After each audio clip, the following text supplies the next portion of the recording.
You know how in every cheesy Hallmark movie there's that one perfect couple who looks like they've got it all together? Yeah, apparently we were that couple.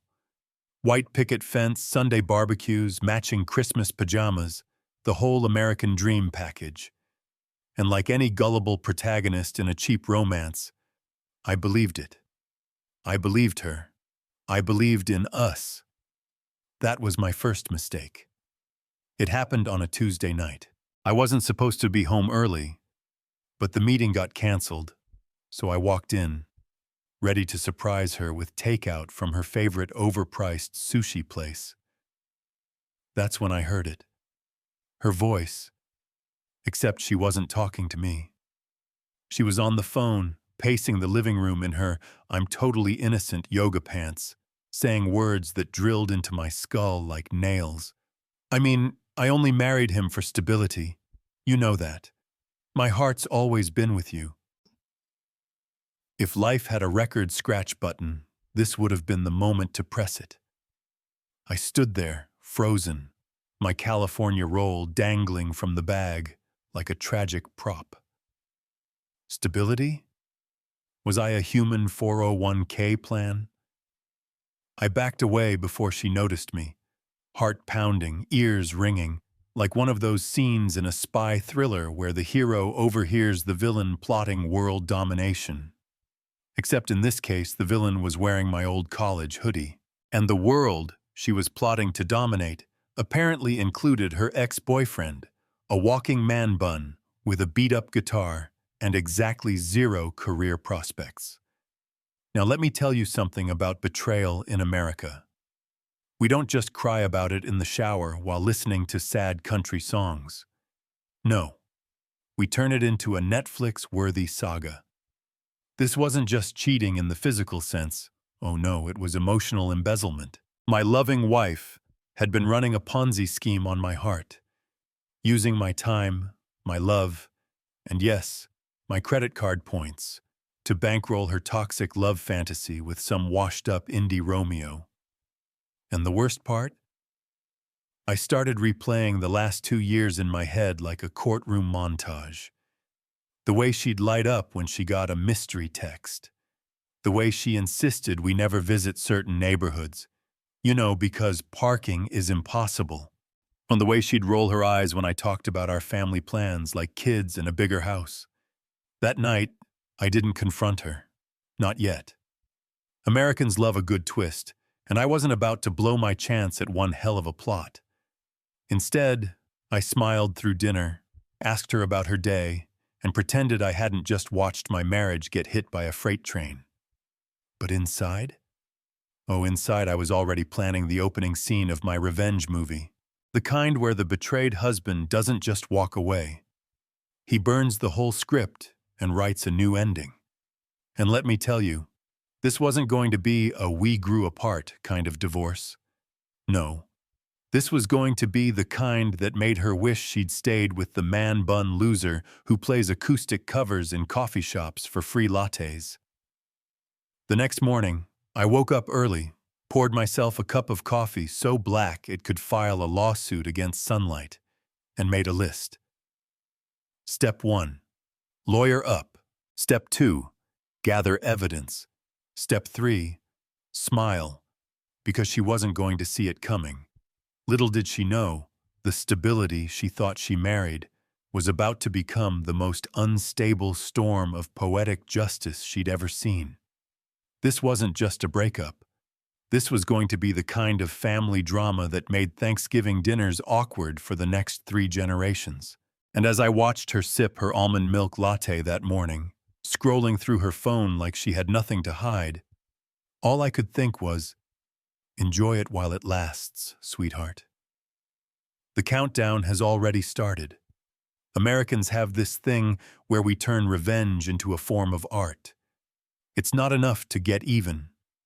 No, we need cinematic lighting, a swelling soundtrack, and a plot twist that makes the audience slow clap. And that's exactly where my head was at when I walked into Miller & Ross Law, the kind of law firm where even the reception desk smells like money and intimidation. My lawyer, Ross, was a bulldog in a tailored suit, the type of guy who could make you sign over your soul and thank him for the paperwork. I slid the folder across the desk. Screenshots, call logs, credit card statements showing mystery charges from boutique hotels and overpriced restaurants I'd never set foot in. Ross looked at me like I'd just handed him a championship trophy. "We're not just talking divorce," he said, leaning back in his leather chair. "We're talking full asset protection, maximum leverage. She wants stability? Let's see how stable she feels after we take the ground out from under her." That's when the game began. I didn't confront her directly. Oh no, that's for amateurs. Instead, I played my part as the oblivious husband, while behind the scenes, I was dismantling her empire piece by piece. I froze joint accounts. I rerouted my direct deposits. I transferred the car title to my name only. Every move was legal, precise, and invisible. Meanwhile, she was busy living her toxic love fantasy with Mon Bun Mozart, thinking she was the romantic heroine in some tragic love ballad. The irony? She had no idea her family stability plan was now on life support. I also started planting seeds in the social circle. Casual conversations at neighborhood barbecues, subtle concerns shared with friends and her relatives. In America, gossip is the currency of social warfare, and I was minting $100 bills.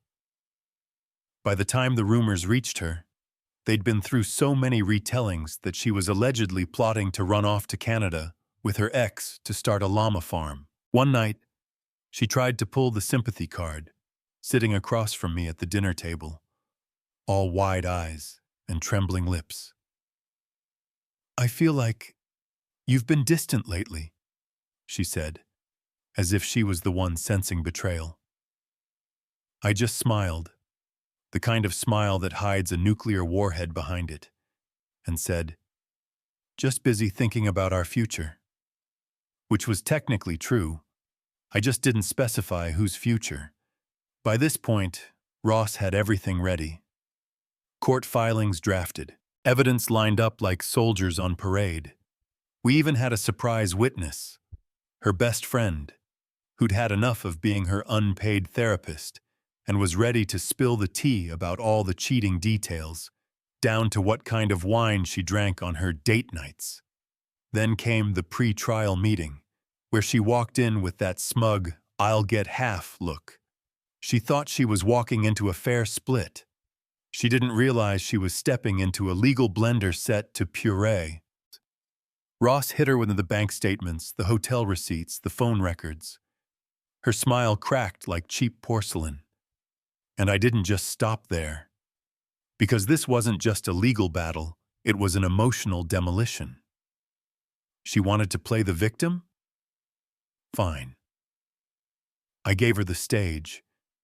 But the more she tried to spin her story, the more her own words trapped her. By the end of that meeting, I knew the verdict in my gut. This wasn't going to be a negotiation.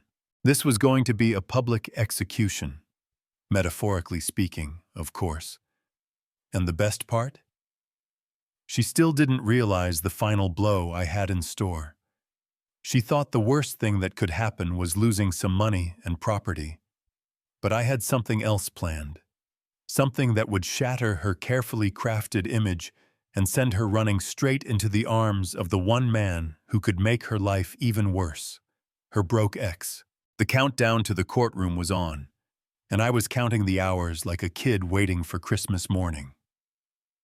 Only instead of unwrapping presents, I'd be unwrapping the look on her face when she realized her stability had been nothing but a ticking time bomb, and I was the one holding the detonator. Court in America is never as glamorous as TV makes it look. No gavel-smashing Judge Judy moments, no dramatic objection echoing through the room.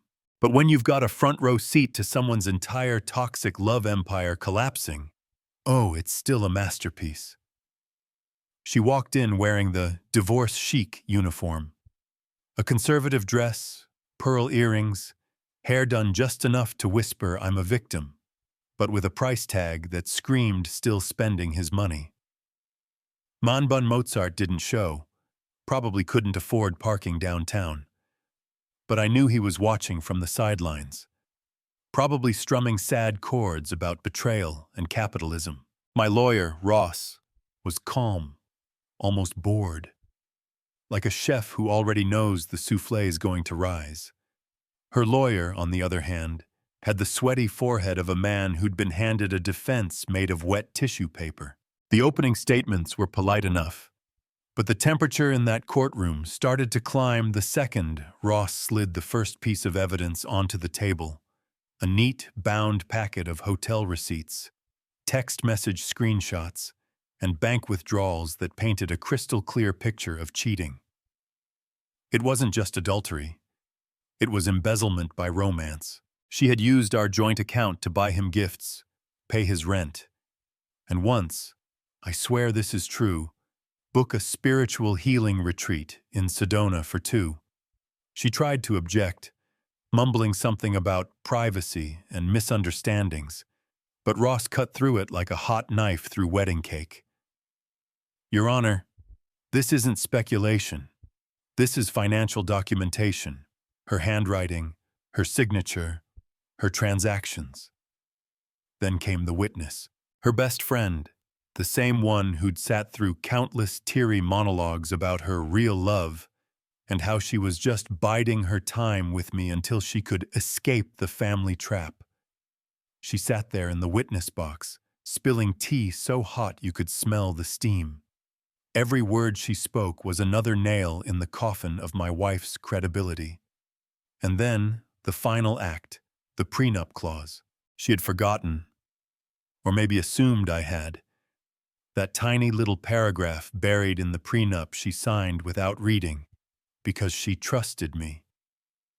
That clause said that in the event of infidelity, she forfeited any claim to my assets, including the house, the savings, and yes, even the dog. When Ross read that out loud, I swear the air left her lungs. She didn't just look shocked. She looked like someone had unplugged her from the Matrix. Her stability wasn't just shaking. It had fallen into the Grand Canyon. The judge ruled swiftly. I walked away with the house, the accounts, and custody of our golden retriever, Max.